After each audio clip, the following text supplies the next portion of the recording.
ओम साई राम। आज गुरुवार है, साईं बाबा का दिन है और इस शुभ दिन पर मैं आप सबको हार्दिक शुभकामनाएं देता हूं और प्रार्थना करता हूं कि साईं बाबा की कृपा आप सबके जीवन में, सभी भक्तों के जीवन में सदैव परिलक्षित होती रहे। आप सब सुखी रहें, स्वस्थ रहें, सुरक्षित रहें, बस यही कामना रहती है।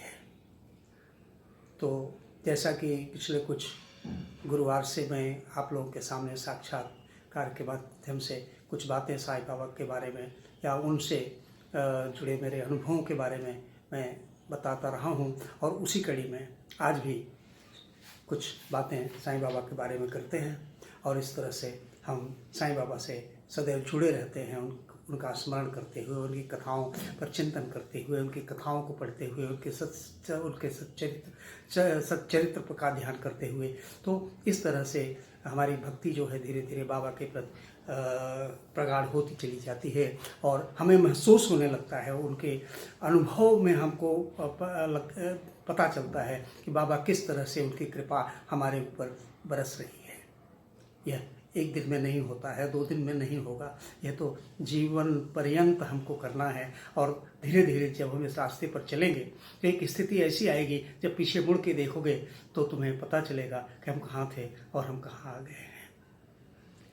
तो मित्रों, ये नहीं है कि हम भक्ति एक दिन पूजा किए या किसी इच्छा को लेकर के बाबा के सामने गए या भगवान के सामने नतमस्तक हुए तो हमारी इच्छा पूरी हुई, तो हमारी भक्ति सफल हुई। इच्छा नहीं पूरी हुई तो भक्ति नहीं सफल हुई। भक्ति एक यात्रा है, भक्ति एक यात्रा है जो अनंत है, हमको जीवन पर्यंत करना है। ऐसा नहीं कि हम एक दिन में हमको भगवान प्रसन्न हो जाएंगे। भगवान को तो हमें रोज ही प्रसन्न करना है और जब भगवान प्रसन्न होते हैं, भगवान की प्रसन्नता का तात्पर्य है कि हमारी स्वयं की प्रसन्नता। इसके लिए हमें भगवान के प्रति पूर्ण रूप से समर्पित होना चाहिए, एकदम से उनमें मिल जाना चाहिए। जिस तरह से सागर में सरिता समा जाती है तो वह स्वयं सागर बन जाती है। तो मित्रों, मेरा भी कुछ इसी तरह का भक्ति प्रवाह है जो बाबा के साथ आज कई वर्षों से, करीब 35-40 वर्षों से जुड़ा हुआ है और उनके साथ साथ पहुँचते पहुँचते मैं लगता है कि हम कहाँ पहुँच गए हैं। क्या मानसिक स्थिति हमारी पहले हुआ करती थी, आज हमारी मानसिक स्थिति क्या है, हमारी आर्थिक स्थिति पहले क्या हुआ करती थी, आज हमारी आर्थिक स्थिति क्या है। तो ये परिवर्तन एक दिन में संभव होता नहीं है, परिवर्तन में समय लगता है, लेकिन आवश्यकता है कि हम परिवर्तन के प्रति जागरूक रहें।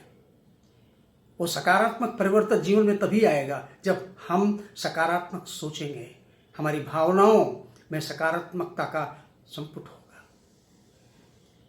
और एक दृढ़ विश्वास के साथ जब हम आगे बढ़ेंगे, कर्म करते हुए, निष्क्रिय होकर नहीं। अगर निष्क्रिय होकर के सोचोगे कि हमें कुछ प्राप्त हो जाए, चाहे आध्यात्मिक उपलब्धि की बात करो, चाहे आर्थिक उपलब्धि की बात करो, तो कर्म करते हुए, क्योंकि भगवान उसी की सहायता करते हैं जो अपनी सहायता स्वयं करता है। तो मित्रों, इन्हीं कुछ बातों के साथ एक छोटा सा अनुभव मैं आप लोगों के सामने प्रस्तुत करता हूं जो बाबा को हमारे बहुत करीब रखती है और हम जानते हैं कि बाबा हमें किसी भी विपत्ति से, किसी भी तकलीफ से उबार लेंगे। बहुत वर्षों के पहले की बात है, when I was young that time. तो I use to get headache very frequently, बहुत हेडेक होता था ऑफिस में, कार्यालय में।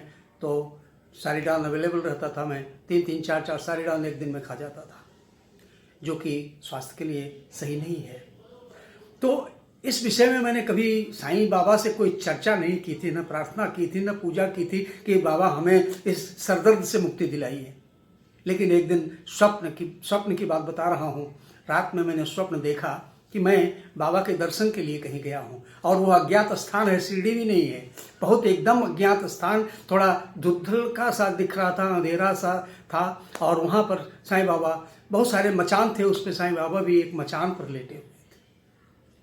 और मैं उस स्थान पर पहुँचता हूँ, बाबा की एक कराहती हुई आवाज़ आती है। अभी भी रोमांच हो रहा है ये बात बताते हुए आपको।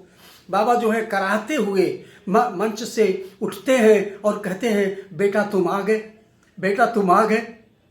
भाव विभोर हो उठा और मैंने कहा हाँ बाबा मैं आ गया। और जैसे लग रहा था कि बाबा दर्द से करा रहे थे। मैं मंच के पास गया, बाबा ने अपना दाहिना हाथ उठाया और मेरे सर पर रख दिया। मित्रों, आप विश्वास नहीं करोगे कि जैसे ही बाबा का हाथ मेरे सर पर पड़ा, मुझे लगा जैसे किसी ने बर्फ का गोला मेरे सर पर रख दिया हो। इतना ठंडक महसूस हुआ कि मेरी आंखें खुल गई और वो ठंडक निद्रा खुलने के बाद भी मेरे सर पर मैं महसूस करता रहा। और आश्चर्य, उसके बाद से कभी में मुझे सर दर्द नहीं हुआ आज तक। जवानी की अवस्था से आज तक कभी मुझे सर दर्द नहीं हुआ। बुखार भी हुए होंगे, सर्दी हुआ होगा, लेकिन सर दर्द नहीं हुआ। और मैंने कभी भी सर दर्द की कोई दवा नहीं ली। ऐसे कई चमत्कार हैं हमारे साथ जो बाबा ने हमारे साथ किए हैं। तो बाबा के प्रति जब हम पूर्ण समर्पण की भावना रहती है तो बाबा हमें स्वयं ही किसी न किसी प्रकार से हमें संकट से, हमारे दर्द से निकालते। विश्वास की आवश्यकता है, समर्पण की आवश्यकता है, श्रद्धा की आवश्यकता है और उनके निरंतर ध्यान में, चिंतन में मग्न रहना है। क्या रखा है इस दुनिया में?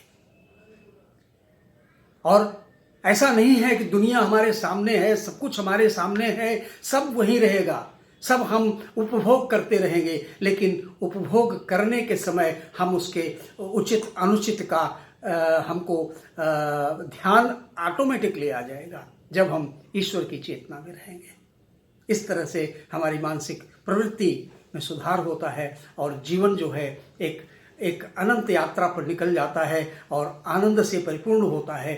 न कोई चिंता रहती है, न कोई संकट आता है। संकट आते भी हैं तो ऐसे ही दिखते हैं जैसे कोई चीज़ें सामने आपको नज़र आती हैं और वो गुजर जाती हैं, आप आगे बढ़ जाते हैं। तो इस तरह की मानसिक स्थिति को प्राप्त करना आज के जीवन में हम सब के लिए बहुत आवश्यक है। तभी हम शांतिपूर्वक अपना जीवन व्यतीत कर सकते हैं। बस आज इतना ही। बाबा की कृपा आप सब बनी रहे, मेरा आशीर्वाद आप सबको है। खुश रहिए, स्वस्थ रहिए, सुखी रहिए, सुरक्षित रहे। धन्यवाद।